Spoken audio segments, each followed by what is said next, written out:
Hello friends, welcome back to another video. आज की video के अंदर हमारा बहुत ही इंपॉर्टेंट टॉपिक है। अक्सर आपने देखा होगा कि हम पुलिस के पास जाते हैं एफआईआर दर्ज कराने के लिए, अपनी कंप्लेंट कराने के लिए। हमारे साथ इतना बुरा हुआ होता है, लेकिन पुलिस वाले उसको बड़े हंसी मजाक में या हमें भगा देते हैं या फिर उसकी ऐसी मजाक उड़ाते हैं कि उनको लगता है कि ये तो कोई घटना ही नहीं थी और वो हमें वहाँ से भगा देते हैं। वो ऐसा ट्रीट करते हैं कि हम विक्टिम नहीं हैं, हम एक मुजरिम हैं। तो आपके साथ अगर ऐसा होता है तो आपको क्या करना चाहिए, आज इस वीडियो के अंदर हम डिस्कस करने वाले हैं। देखिए, जो एफआईआर है, एफआईआर का दर्ज होना आपको न्याय मिलने की तरफ पहला कदम होता है। ये फर्स्ट स्टेप होता है जस्टिस की तरफ। और एफआईआर होती क्या है वैसे? एफआईआर जो होती है, पुलिस एक ऐसा डॉक्यूमेंट तैयार करती है पहला, जो आप घटना का विवरण जो आपके साथ हुआ होता है वो बताते हैं। उस घटना के अंदर जो अपराध हुआ होता है वो कॉग्निजेबल ऑफेंस अगर है, अगर वो सीरियस नेचर का अपराध है तो एफआईआर दर्ज होती है, वो डॉक्यूमेंट प्रिपेयर किया जाता है। ज़रूरी क्यों है? क्योंकि ये जो हमें उस जो क्राइम हमारे साथ हुआ है वहाँ से न्याय मिलने का पहला कदम स्टार्ट हो जाता है। ठीक है, पुलिस वाले ये नहीं कह सकते कि ये तो जी ये हमारी चॉइस है, हम किन केसेस में एफआईआर दर्ज करेंगे और किन केसेस में नहीं करेंगे। देखिए, it is a legal requirement, not a choice for the police. ठीक है, अगर पुलिस वाले अगर आपकी एफआईआर को दर्ज करने के मना कर देते हैं तो आपका जो अधिकार है उसका हनन हुआ है। ठीक है, refusal to register an FIR is a denial of your right to justice.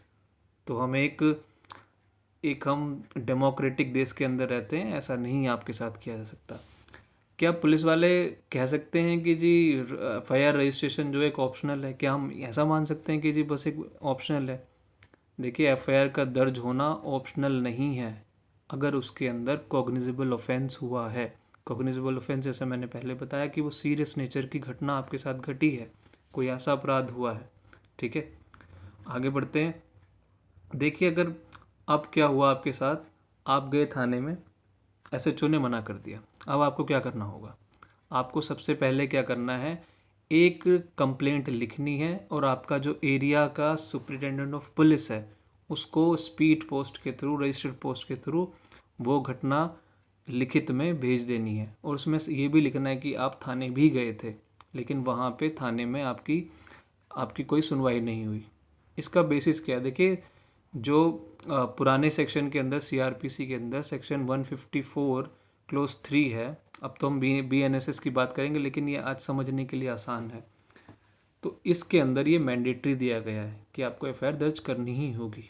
ठीक है, और ऐसा करने से हमें क्या फ़ायदा होगा, क्या आउटकम होगा? देखिए, जो एसपी है वो खुद से उसको इन्वेस्टिगेट कर सकता है या फिर किसी एक ऑफिसर को, सबॉर्डिनेट ऑफिसर जो होता है, कोई जो उनके नीचे पुलिस वाला होता है, उसको उस एफआईआर पे इन्वेस्टिगेशन करने के लिए कह सकता है।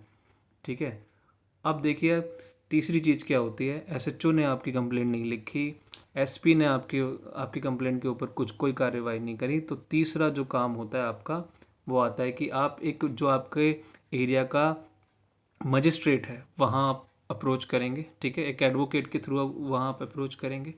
वहाँ क्या करना होगा, आपको एक एप्लीकेशन लिखनी होगी।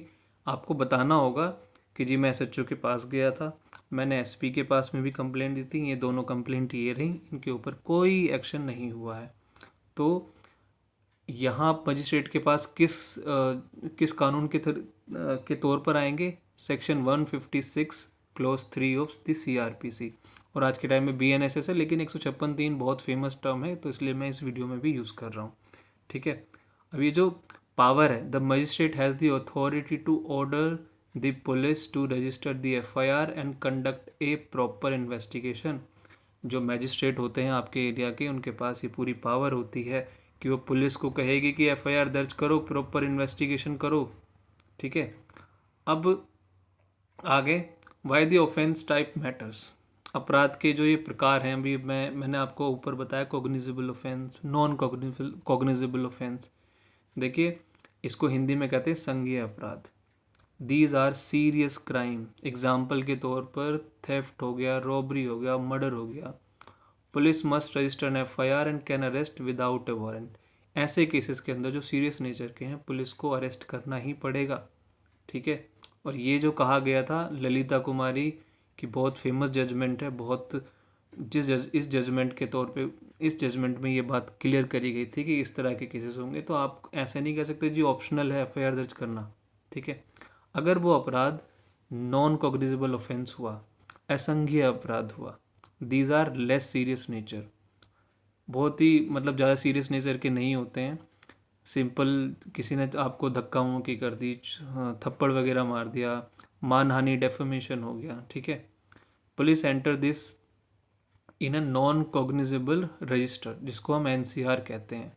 ठीक है, एक एनसीआर रजिस्टर होता है जिसमें उसको इस कंप्लेंट को वो दर्ज करेंगे।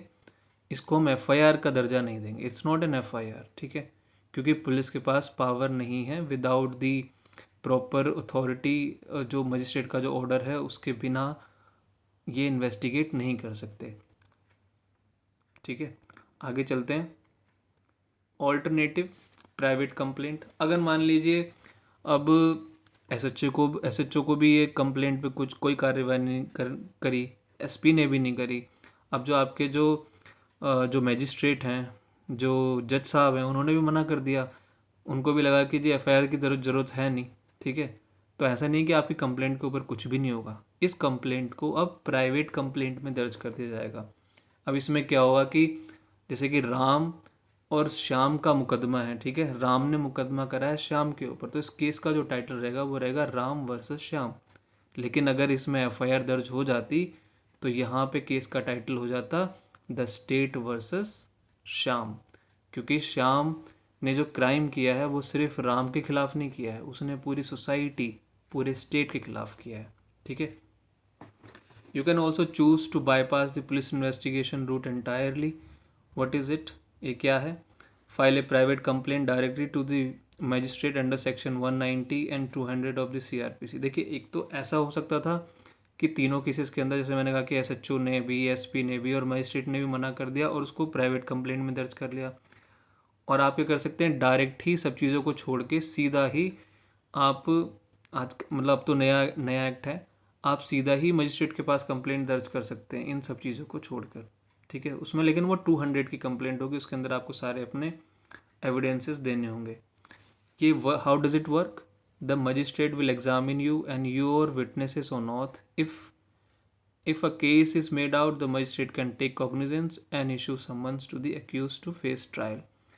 ठीक है, इसमें मजिस्ट्रेट क्या करेगा, जितने भी आप गवाह लेके आएंगे, जो जो सबूत आपने कोर्ट में पेश किए हैं, जज साहब उनको सबको एग्जामिन करेंगे, सबको चेक करेंगे। ठीक है, अगर जज साहब को लगता है कि जी हाँ केस बनता है, ठीक है, तो वो उसमें कॉग्निजेंस लेंगे। ठीक है, कॉग्निजेंस लेने का मतलब हुआ कि वो संबंध उसको बुलावा भेजेंगे। जो जैसे इसमें जिसके अंदर हम शाम का एग्जाम्पल दे रहे हैं, तो शाम को जो उस कोर्ट में आने के लिए सम्मन इशू होगा। इस केस के अंदर जो सबसे इम्पॉर्टेंट जजमेंट है, जिसमें ये कहा गया था कि एफआईआर दर्ज करना ज़रूरी है, कॉग्निजेबल अगर ऑफेंस हुआ, अगर वो ऑफेंस बहुत सीरियस नेचर का था, तो वो जजमेंट बहुत फेमस है, उसका नाम है ललिता कुमारी। ठीक है, the Supreme Court's 2014 judgment in Lalita Kumari versus government of UP is the most important ruling on this topic. It is settled the law making FIR registration for cognizable offence a non-discretionary mandatory duty for police officer। तो जब serious nature के अपराध होंगे तो police ऐसा नहीं कह सकती कि जी उनकी डिस्क्रिशनरी पावर है, मर्जी वाली पावर है, ये नॉन डिस्क्रिशनरी है। ठीक है, मैंडेटरी ड्यूटी है उनकी, ये ड्यूटी बनती है कि उनको एफआईआर दर्ज करनी ही पड़ेगी।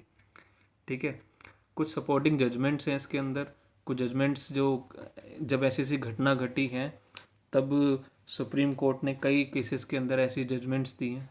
तो पहला केस हुआ था Sakiri Vasu versus State of UP 2008 का।